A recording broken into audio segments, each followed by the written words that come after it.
ಏಡಿದು ಕಾಲೆಲ್ಲ ಉಂಟಲ್ಲ, ಈ ಥರ ನಾವು ಮಾಡಬೇಕು. ಏಡಿಯ ಮಾಂಸ ಎಷ್ಟು ಒಳ್ಳೆದಿದೆ ನೋಡಿ.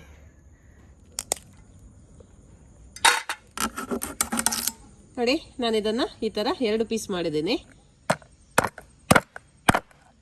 ಇದು 2 ತುಂಡು ಮಾಡಿದ್ದೇನೆ. ಕಲರ್ ಎಲ್ಲ ಚೇಂಜ್ ಆಗಿದೆ ನೋಡಿ, ಕೆಂಪು ಕೆಂಪಾಗಿದೆ ಏಡಿ ಎಲ್ಲ. ಹಾಯ್ ಎಲ್ಲರಿಗೂ, ಕೈಯಲ್ಲಿ ಏಡಿ ಉಂಟು. ಸೂಪರ್ ಆಗಿರುವಂತ ಸಾರು ಮಾಡುವ ಬನ್ನಿ. ಈಗ ಫಸ್ಟಿಗೆ ಏಡಿಯನ್ನ ಕಟ್ ಮಾಡುವ. ನೋಡಿ, ಈ ತರ ಉಂಟು. ಇದು ಸಮುದ್ರದ ಏಡಿ, ನದಿಯದ್ದು ಏಡಿ ಒಂಥರ ಬೇರೆ ಇರುತ್ತೆ. ಓಕೆ, ಇದು ಸಮುದ್ರದ ಏಡಿ.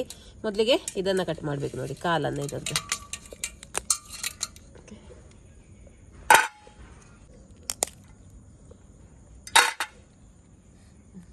ಈಗ ಏಡಿಯದ್ದು ಫ್ರಂಟ್ ಸೈಡ್ ಇದು ಬ್ಯಾಕ್ ಸೈಡ್. ಇಲ್ಲಿ ನೋಡಿ, ಇಲ್ಲಿ ಹೀಗೆ ಮಾಡಿದ್ರೆ ಇದು ಬರ್ತದೆ. ಹೀಗೆ ಇಲ್ಲಿ ಓಪನ್ ಮಾಡಿದ್ರೆ ಆಯ್ತು.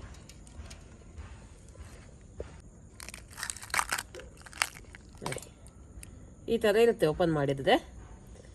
ಇದನ್ನೆಲ್ಲ ತೆಗಿಬೇಕು.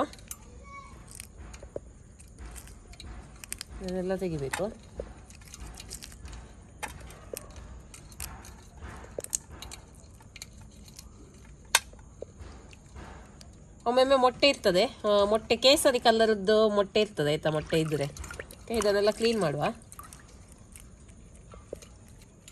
ಮತ್ತೆ ಇಲ್ಲಿ ಕೂಡ ಕಾಲಲ್ಲಿ ಇದು ಎಕ್ಸ್ಟ್ರಾ, ಇದನ್ನೆಲ್ಲ ತೆಗೆದರೆ ಆಯ್ತು.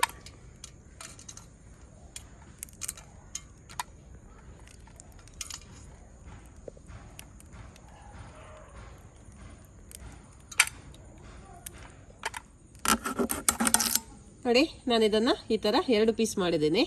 ಓಕೆ, ಬೇಕಿದ್ರೆ ಇಲ್ಲಿ ಮಧ್ಯದಲ್ಲಿ ಇನ್ನೊಂದು ಕಟ್ ಹಾಕ್ಬೋದು. ಅದೇ ನಾನು ಹೀಗೇನೆ ಇಡ್ತಾ ಇದ್ದೀನಿ, ನನಗೆ ಹೀಗೇನೆ ಇಷ್ಟ. ಓಕೆ, ಈಗ ಇದನ್ನು ಕಟ್ ಮಾಡುವ. ನೋಡಿ, ಅದು ಬೇಡ ನಮಗೆ. ಮತ್ತು ಇಲ್ಲಿ ಸ್ವಲ್ಪ ಕ್ರ್ಯಾಕ್ಸ್ ಮಾಡಿದರೆ ಆಯಿತು, ಅಂದರೆ ಮಸಾಲೆ ಎಲ್ಲ ಒಳ್ಳೆ ರೀತಿಯಲ್ಲಿ ಎಳ್ಕೊಳ್ಳಿಕ್ಕೆ. ಇದು 2 ತುಂಡು ಮಾಡಿದ್ದೇನೆ. ಸ್ವಲ್ಪ ಕ್ರ್ಯಾಕ್ಸ್ ಮಾಡುವ, ಇದನ್ನು ಮತ್ತೆ ತಿನ್ನಲಿಕ್ಕೆ ಕಷ್ಟ ಆಗ್ತದೆ. ಮಸಾಲೆ ಇದ್ರ ಒಳಗೆ ಹೋದರೆ ಮಾತ್ರ ಟೇಸ್ಟ್. ಓಕೆ, ಈ ಥರ ಸ್ವಲ್ಪ ಕ್ರ್ಯಾಕ್ಸ್ ಹಾಕಿದರೆ ಆಯಿತು. ನೋಡಿ, ಏಡಿ ಕ್ಲೀನಿಂಗ್ ಮಾಡಿ ಆಯಿತು. ಇಲ್ಲಿ ನಾನು ಸ್ವಲ್ಪ ಬಸಳೆ ಸೊಪ್ಪನ್ನು ತಗೊಂಡಿದ್ದೇನೆ, ಒಂದು ಕಟ್ಟು ಅಂತ ಹೇಳ್ತಾರೆ ನೋಡಿ, ಅದನ್ನು ತಗೊಂಡಿದ್ದೇನೆ. ಇದನ್ನೀಗ ಬಿಸಿ ಮಾಡಲಿಕ್ಕೆ ಇಟ್ಟಿದ್ದೀನಿ. ಸ್ವಲ್ಪ ನೀರನ್ನು ಕೂಡ ಹಾಕಿದ್ದೀನಿ.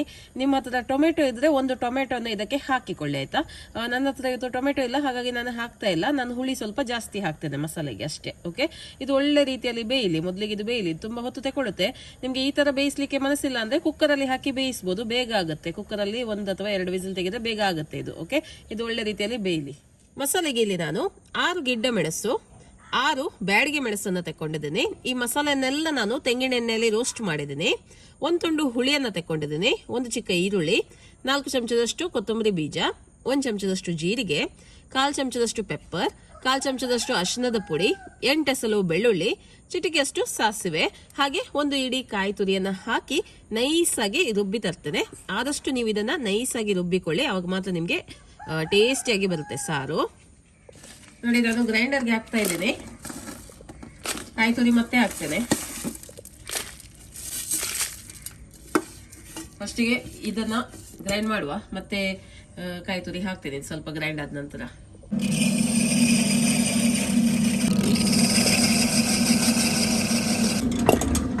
ಓಕೆ, ನೋಡಿ, ಈಗ ಬಸಳೆ ಸೊಪ್ಪು ಒಳ್ಳೆ ರೀತಿಯಲ್ಲಿ ಬೆಂದಿದೆ. ಈಗ ಇದಕ್ಕೆ ನಾನು ಏಡಿಯನ್ನು ಹಾಕ್ತಾ ಇದ್ದೀನಿ.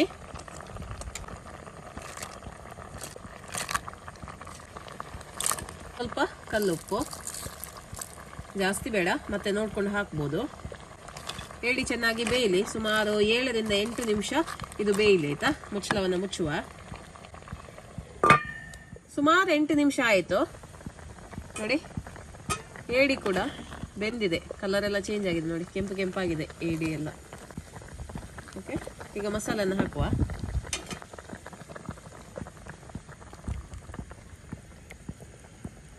ನೀರೀಗ ಹಾಕುದಿಲ್ಲ ಎಕ್ಸ್ಟ್ರಾ, ನಾನು ನೋಡ್ಕೊಂಡು ಹಾಕಿದ್ರೆ ಆಯ್ತು. ಮಸಾಲ ತೊಳೆದ ನೀರು ಬೇಕಿದ್ರೆ ನೋಡ್ಕೊಂಡು ಮತ್ತೆ ಹಾಕಿದ್ರೆ ಆಯ್ತು. ತುಂಬ ತೆಳು ಕೂಡ ಮಾಡಿದ್ರೆ ಒಳ್ಳೇದಾಗುದಿಲ್ಲ. ಮತ್ತೆ ಉಪ್ಪೆಲ್ಲ ಕರೆಕ್ಟ್ ಉಂಟಾ ಅಂತ ನೋಡ್ಕೊಳ್ಳಿ, ಕಡಿಮೆ ಆದರೆ ಹಾಕ್ಕೊಳ್ಳಿ. ಇವಾಗಲೇ ಮಿಕ್ಸ್ ಮಾಡುವ. ನಾನು ಜಾಸ್ತಿ ಇನ್ನು ನೀರು ಹಾಕ್ಲಿಕ್ಕೆ ಹೋಗುದಿಲ್ಲ, ಇದರಲ್ಲೇ ನೀರು ಇದೆ ಆಲ್ರೆಡಿ.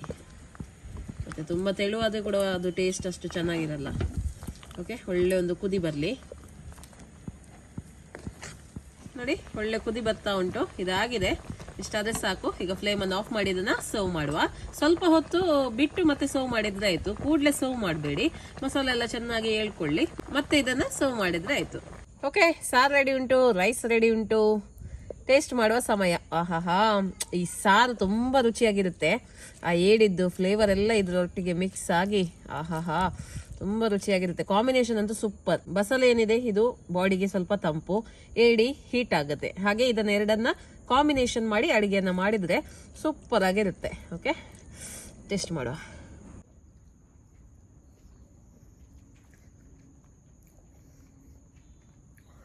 ಏಡಿದ್ದು ಕಾಲೆಲ್ಲ ಉಂಟಲ್ಲ, ಈ ತರ ನಾವು ಮಾಡಬೇಕು. ಅದರೊಳಗೆ ಮಸಾಲ ಎಲ್ಲ ಸೇರಿ ಒಳ್ಳೇದಾಗ್ತದೆ ಅದನ್ನ ಈ ತರ ಮಾಡ್ಲಿಕ್ಕೆ. ಆ ಜ್ಯೂಸ್ ಬರುವಾಗ ಒಳ್ಳೇದಾಗ್ತದೆ, ಟೇಸ್ಟಿ ಆಗುತ್ತೆ. ನೋಡಿ ಏಡಿಯ ಮಾಂಸ ಎಷ್ಟು ಒಳ್ಳೇದಿದೆ ನೋಡಿ, ಏಡಿಯ ಮಾಂಸ. ಮತ್ತೆ ಏಡಿ ಎಲ್ಲ ತಿನ್ಲಿಕ್ಕೆ ಸುಮಾರು ಹೊತ್ತು ಬೇಕಾಯ್ತಾ, ಬೇಗ ಬೇಗ ಊಟ ಮಾಡ್ಲಿಕ್ಕೆ ಆಗುದಿಲ್ಲ. ಆರಾಮ್ಸೆ ಕೂತ್ಕೊಂಡು ಒಂದು ಸೈಡಲ್ಲಿ ಒಂದು ಪ್ಲೇಟ್ ಇಟ್ಟು ಏಡಿಯನ್ನು ತಿನ್ಬೇಕು. ಇದಂತೂ ಸೂಪರ್ ಆಗಿರುವಂಥ ಕಾಂಬಿನೇಷನ್, ಒಂದು ಹೆಲ್ದಿ ಆದ ಕಾಂಬಿನೇಷನ್. ನಮ್ಮ ಊರಲ್ಲಿ ಅಂತೂ ಇದು ಜಾಸ್ತಿಯಾಗಿ ನಾವು ಮಾಡ್ತೇವೆ. ಓಕೆ, ಒಂದು ಕ್ಲಾಸಿಕ್ ಕಾಂಬಿನೇಷನ್ ಅಂತ ಹೇಳ್ಬೋದು. ಖಂಡಿತವಾಗ್ಲೂ ಈ ರೆಸಿಪಿನ ನೀವು ಟ್ರೈ ಮಾಡಿ ನಿಮ್ಮ ಅಭಿಪ್ರಾಯವನ್ನ ನನಗೆ ತಿಳಿಸಿ. ಓಕೆ, ಬಾಯ್.